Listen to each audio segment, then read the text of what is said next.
Vamos lá, gente. Notem que eu não me prendo também totalmente ao conteúdo do livro não, tá, gente? Do livro é a nossa referência, é o nosso norte, só que a gente tem que dobrar os meios, a gente tem que buscar umas informações que estão dentro do nosso conteúdo, do nosso cronograma, mas que vai facilitar e ajudar a nossa compreensão. Que às vezes o livro ele está bem raso em algumas informações. E às vezes tem umas informações que eu trazendo aqui, a gente clareia, a gente compreende melhor. Beleza? Essa aqui é uma. A Revolta Nativista de 1817 e a atuação da Marinha novamente diante dessas revoltas. Revolta Nativista ou Revolução Pernambucana de 1817. O contexto. Por que se deu, por que houve essa revolta, o que estava acontecendo para poder aquele povo ali daquela região, especificamente de Pernambuco, né, tomarem, né, e quererem se revoltar, né, se tornarem revoltosos. Contexto: chegada da corte, política favorecimento aos comerciantes da região, aumento de impostos para custear guerras, secas de 1815 e 1800. Com a chegada da corte, houve uma política de favorecimento aos comerciantes da região. Os colonos, eles encontraram uma dificuldade. Os produtos básicos ali de primeira instância, os produtos básicos, eles, além de estar faltando devido à seca que estava acontecendo, e os custos estavam muito caros. Os produtos o preço estava bem elevado. O aumento dos impostos para custear as guerras. Diante desse cenário, com a vinda para cá, vários conflitos, a gente vê que está acontecendo, aconteceu a batalha em Caena, a Banda Oriental. Nesse contexto tem essa questão dessa revolta nativista em 1817. Então a corte precisava de recursos, não só para sustentar suas guerras, como também para bancar a corte no Rio de Janeiro. Então eles começaram a aumentar os impostos, fechar parcerias com os comerciantes, né, da região onde os preços eram altos para poder direcionar recursos para a corte. Isso começou a gerar no povo uma insatisfação. O povo começou a querer se revoltar diante desses pontos, aí, dessas questões que estavam sendo colocadas. Em 1815 e 1816 há uma seca, né, a cana-de-açúcar, o plantio na região, que movimentava a economia na região era a agricultura, e naquela época ali, de seca, o povo estava em completa miséria, né, sem condições para nada, e isso começou a gerar uma revolta no povo, o sentimento nos revoltosos. Condições econômicas: crise de produção do açúcar e do algodão, que eu falei para vocês aqui, domínio comercial dos portugueses e altos preços de gêneros alimentícios de primeira necessidade. Aumentaram os preços para quê? Para poder direcionar recursos e excedentes, né, financeiros para a coroa.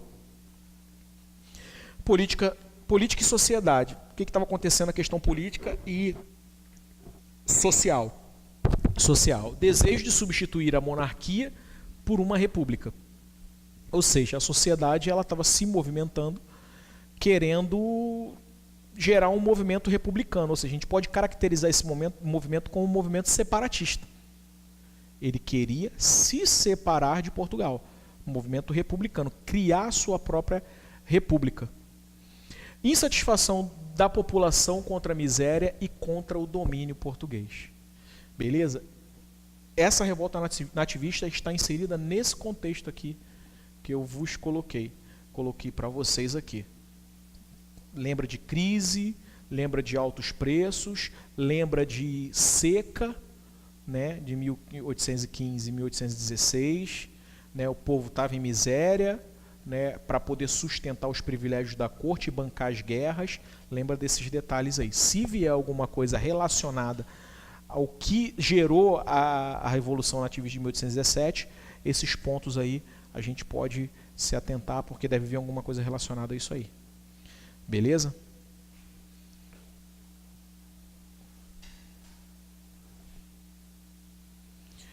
Aí agora vem um outro ponto que a gente começa a falar aqui, a atuação da Marinha.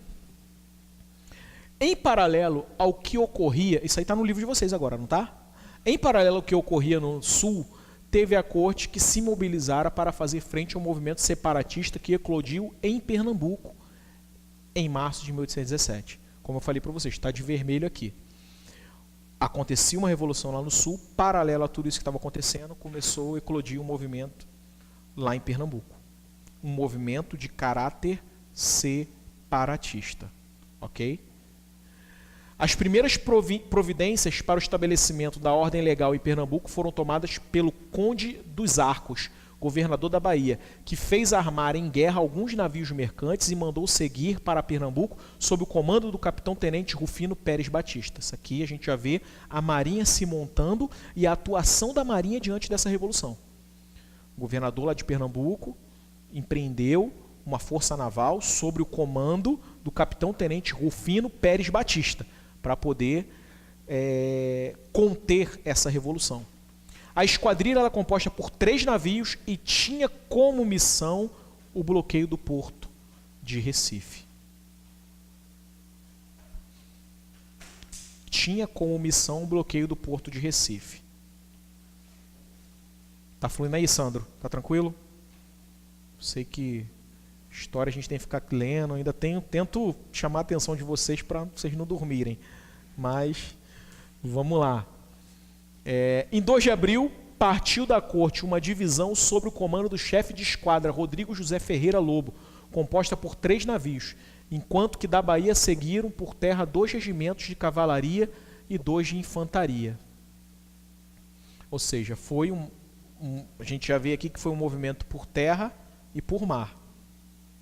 Em 4 de maio, outra divisão naval, sob o comando do chefe de divisão Brás Caetano Barreto Cogomilho, partiu do Rio de Janeiro. O cerco da cidade de Recife por terra e o bloqueio efetuado por mar fizeram com que os rebeldes abandonassem a cidade em 20 de maio, dando fim ao movimento separatista. Diante dessa postura, dessa repressão, né, ação da coroa portuguesa, sufocaram o movimento e acabaram com esse movimento, né, dessa revolta nativista de 1817. Esses detalhes aqui, né, empreender a força por mar, por terra, né, vamos atentar para dar uma lida, né, para entender como que isso se deu.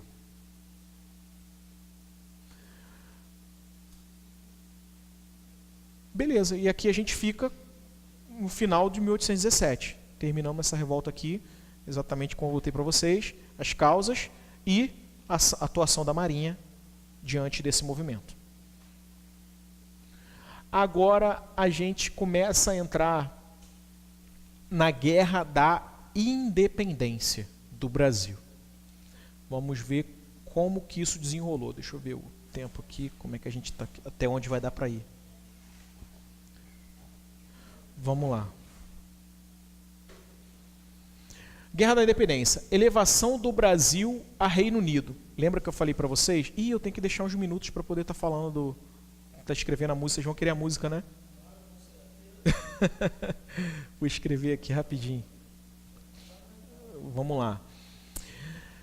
Deixa eu terminar essa parte da independência aqui. Eu dou uma parada e escrevo a música. A gente já está caminhando para o final já.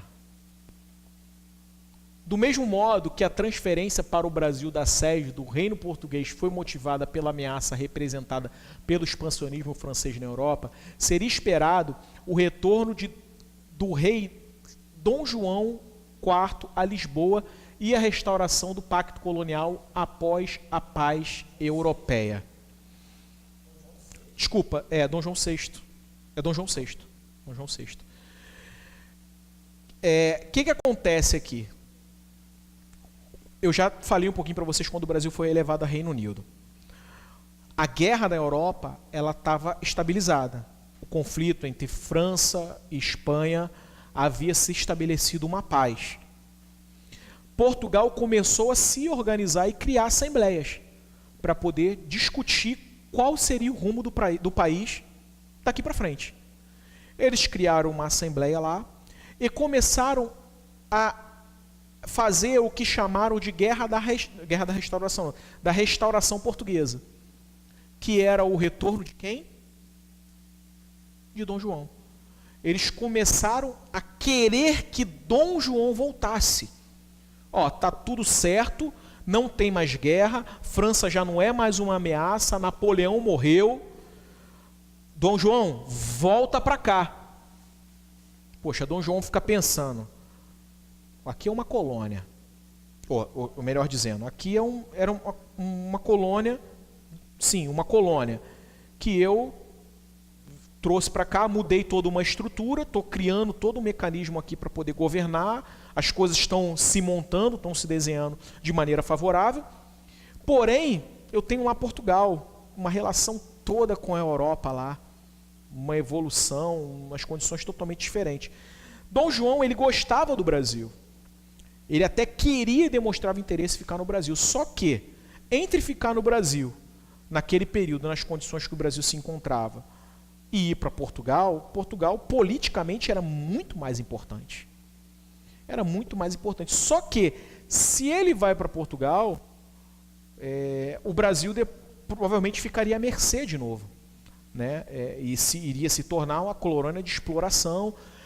Quando o Dom João vai para a colônia, o pacto colonial, que é aquela questão de você só comercializar com Portugal, né, os produtos iam para lá em matéria-prima, eram manufaturados, vendidos para cá e só nessa relação.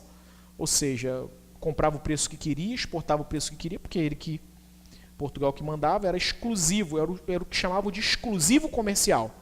O pacto colonial no contexto do exclusivo comercial. Era exclusividade. Então, eles queriam, né, essa assembleia desses políticos queriam voltar com esse pacto colonial para poder enriquecer, encher o bolso deles lá, se é que a gente pode dizer assim. Mas Portugal se estruturar novamente explorando o Brasil. O que aconteceu? Dom João, ele gostava do Brasil, ele não queria muito exercer essa política. Então o que ele faz? Ele volta, mas antes dele voltar, ele eleva o Brasil a Reino Unido, de Portugal e Algarves. Tem um congresso lá em Viena, que são discutidas questões políticas, e nesse congresso ele eleva o Brasil a Reino Unido de Portugal e Algarves. Está na apostila de vocês, elevação do Brasil a Reino Unido? Então, é nesse contexto que ele eleva o Brasil a Reino Unido. Em Lisboa, restauração, pacto colonial após a paz europeia, ou seja, queriam voltar com o pacto colonial, aquilo que eu falei para vocês. Deu para entender, gente? Deu para pegar aí? E com a queda de Napoleão, o movimento da restauração das monarquias absolutistas encabeçado pelo Congresso de Viena, os portugueses esperavam que seu rei retornasse para Portugal e trouxesse a corte de volta para Lisboa. Ou seja, Dom João ele volta, mas antes dele voltar, ele declara o Brasil como Reino Unido. Mais à frente, ele retorna, mas mesmo retornando, ele deixa o seu filho aqui, né? Ele deixa o seu filho para poder gerir aqui todos os negócios, tudo que estava aqui no Brasil. Mais à frente a gente entende que Dom Pedro ele vê a necessidade de proclamar a independência, antes que alguém do próprio Brasil ou alguém de fora viesse e tomasse. Aí, lá às margens do rio Ipiranga, ele declara a independência. A gente vai ver isso aqui mais à frente. Então vamos lá.